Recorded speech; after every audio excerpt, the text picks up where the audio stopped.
Hey everyone, good morning. How's it going? I hope everybody's well. Got my titles this morning, starting off with the Amazing Spider-Man 699.1. Now this one here is you have Morbius actually escape. You have Dr. Octavius and them escaping from the prison, and then you have Morbius actually who got out. So Morbius is like, you know what, this is now or never. I'm gonna get the hell out of here. And then you have the lizard asking Morbius, like, well, where are you gonna go? That's a serious question. Where are you gonna go? Then you have this book was actually more, of course, about Morbius. It was all his past, and everything that led up, like who he is and how he grew up as a child and as a man, and then where he is today. So, which of course leads to Morbius #1 that's gonna come out. So it was a really good issue for me because I'm not too familiar with this character, but for me to pick this up, it kind of gave me a general idea of who Morbius is. So good issue. Next one is Suicide Squad #15, Death in the Family. I haven't collected Suicide Squad since issue 3. I just want to get 1, 2, and 3, just get a feel of it. But this is the first time I'm actually collecting in a long time. The reason I picked this up because of Harley Quinn and see what happens with the Joker, of course, and then Deadshot.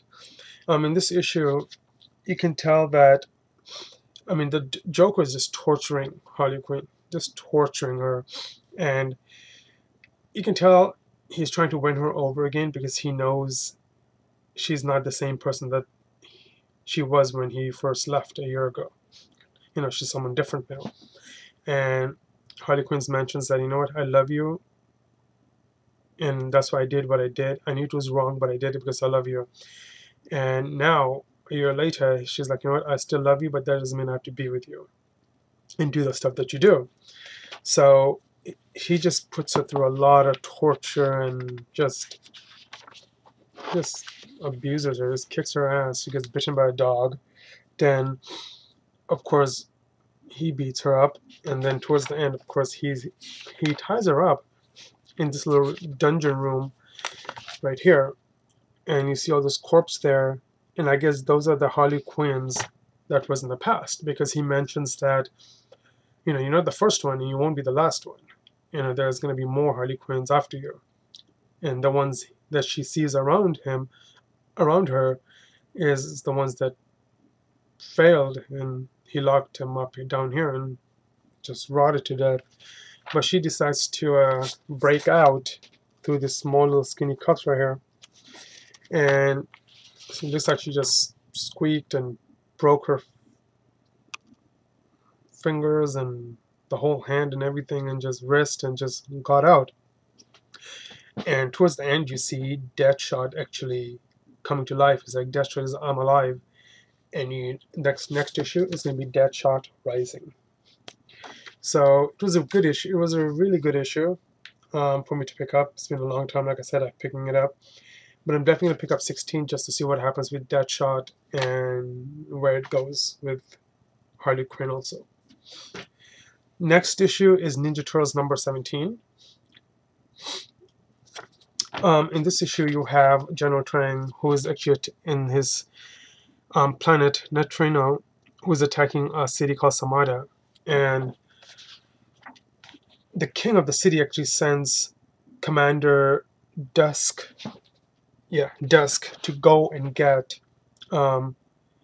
Professor, who's the one actually did the experiment with April O'Neil on the Turtles and Splinter. I believe it was Honeycutt. Yeah, to bring him back, and I guess he's the only hope that can actually save the city. So the team actually goes now to get the professor, and then goes to the Turtles, as the Turtles are, getting the new lair prepared, the lights and everything, and getting, just getting comfortable in the new lair. And you also have Shredder, who's actually talking to the granddaughter, to saying, hey, what's going on? You're supposed to bring Leonardo to me, and so that's your thing. Your job is to bring me Leonardo. Then you have April O'Neil, who actually goes and gets the professor to come to a park so she can actually ask him like what's really going on, and she's playing that victim of, like, well, you know this is what happened, what's really going on in the thing at the building. So he's like, it's bigger than me, it's something huge. And you have the turtles and Casey Jones hiding in the trees, and as they're talking, you have Commander Dusk and his team actually appear and tells Professor Honeycutt it's time to go back home. So the turtles, of course, start fighting the Commander Dusk and his team, and then once the destination is caught, of course, Commander Dusk is like, what, get us out of here. So the turtles and them gets sent back to their planet, and then you have Casey Jones and April just alone on Earth, standing there like, what the hell just happened? They're gone. So it was a good issue. I liked it. I think the story is getting better now. It's getting really interesting, and I'm looking forward for the awesome things that's going to happen in this title. Next one is going to be Batman number 15, Death in the Family, of course. In this one, you have Batman actually tied up at the reservoir by the Joker, and then you have what's his name?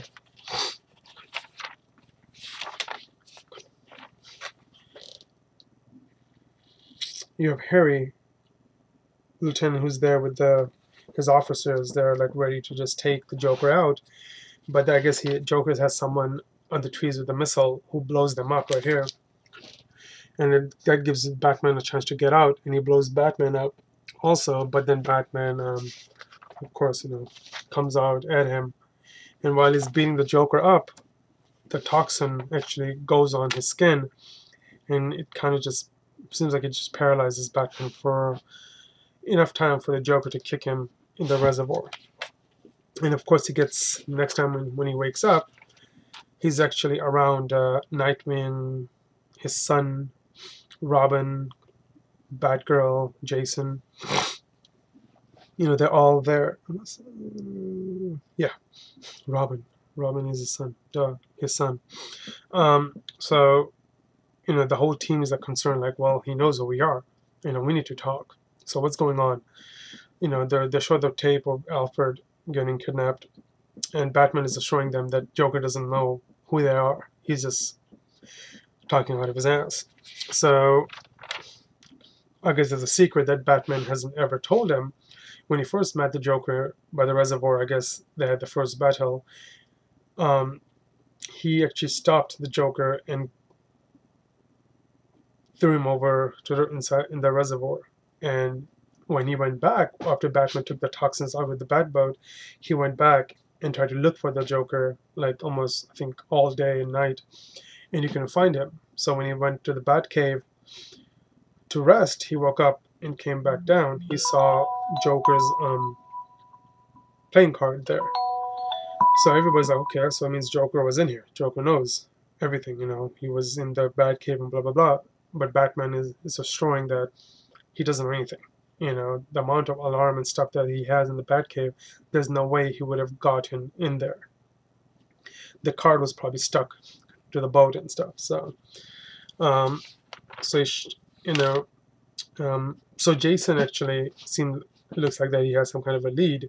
So he takes off, and they all want to help Batman. Batman's like, no, this is my fight. I'm going to do this. You guys, no. Because he knows that Joker is just crazy, and they don't have the mind set to fight the Joker as Bruce does. He traces one of the calls from the cell phone to this one guy. What's his name?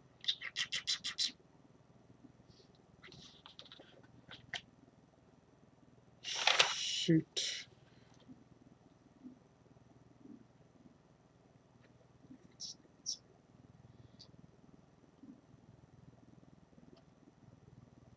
His name is not coming. Dalen McDree. Yeah. So he's the guy, I guess, who made the phone call. So Batman goes and visits him, and of course he's having dinner with his 4 kids and his wife, and Batman's like, no, we need to talk. So the Arkham guards, every Arkham guards there are helping the Joker, including him, to go against Batman and everything that's going on. So it's all the Arkham officers, guards. So Batman decides to go to Arkham, and then towards the end, you have, I mean, that's where it ends, but towards the end, you have a little small comic thing, green light, red light, starring the Joker. Um, this book was really good because it tells, it told some, some about the past of Joker and Batman, the first time when they met and everything. So it tells a lot of history about the Joker and Batman. So it was a really good, awesome book. Next one is, I heard really great things about this book, and of course it's by Alex Ross. And my comic book, one of my friends owns the comic book store. He gave it to me. He's like, you know what, here, check this out. It's a really good book. And it's Masks #1. I got this cover here. This is a beautiful cover. And I also picked up this cover here. This book is awesome. I loved it. I'm definitely going to make this my regular pick on my list of comics. You have New York City, but first it starts off with the Green Hornets actually fighting this one guy, and you have, and they're in New York right now.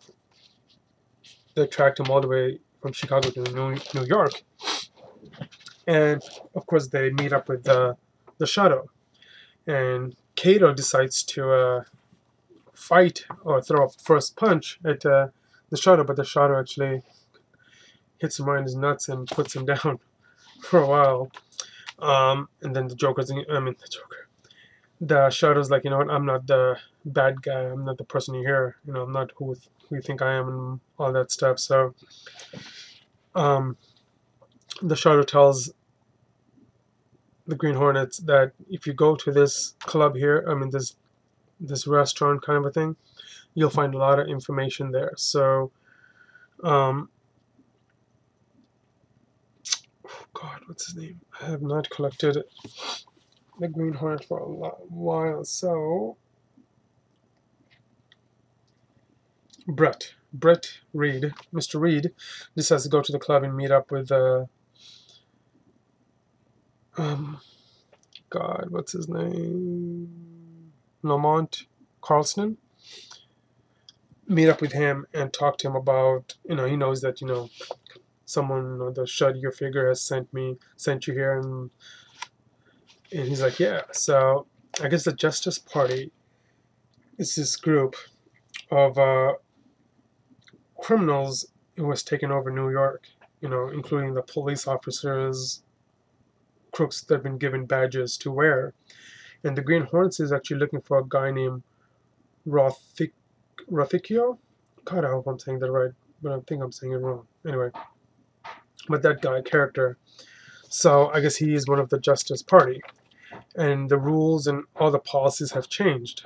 You have this one scene here where this guy is from California right here, who came to New York to look for a job, and he gets arrested just for being poor. Have nothing. But the cool thing was, when he drops the portfolio, there's a picture of Zorro. He has beautifully drawn. So of course he gets arrested, and then there's a case that's being done, and one of the lawyers who's representing him, the guy who got arrested, says this is not right. Why are we? This guy's getting put in trial for just for being poor, and being brown of his skin color. So he's like, I'm not going to do this. I can't do this. There's no justice. So he gets held in contempt for court, and he gets pulled out. And then towards the end, you have the Green Hornets and the Shadow ready to go and attack the officers who are actually right now trying to collect tax from all the people, a relief tax. So Shadow's like, you know what? It's our turn to go down there and do our justice. So as they get down there, the bullets actually not doing anything because they're wearing the protective gear. Then you have the Spider who actually comes in and tries to help them out. And towards the end, you have the Spider, the Green Hornets, and the Shadow. I really, truly enjoyed the story. I think it was based on 1938. Yeah, 1938. So it was a really great story. I really enjoyed it. Step by step, the story just makes sense. You just want to read the next page. The art, very nice. Alex Ross did an awesome job in this title. And again, like I said, I'm definitely gonna be back to pick up my regular.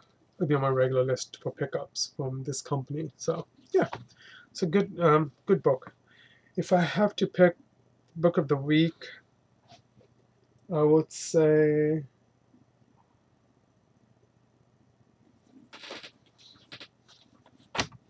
It has to be. God, that's tough. Between Mask and Batman.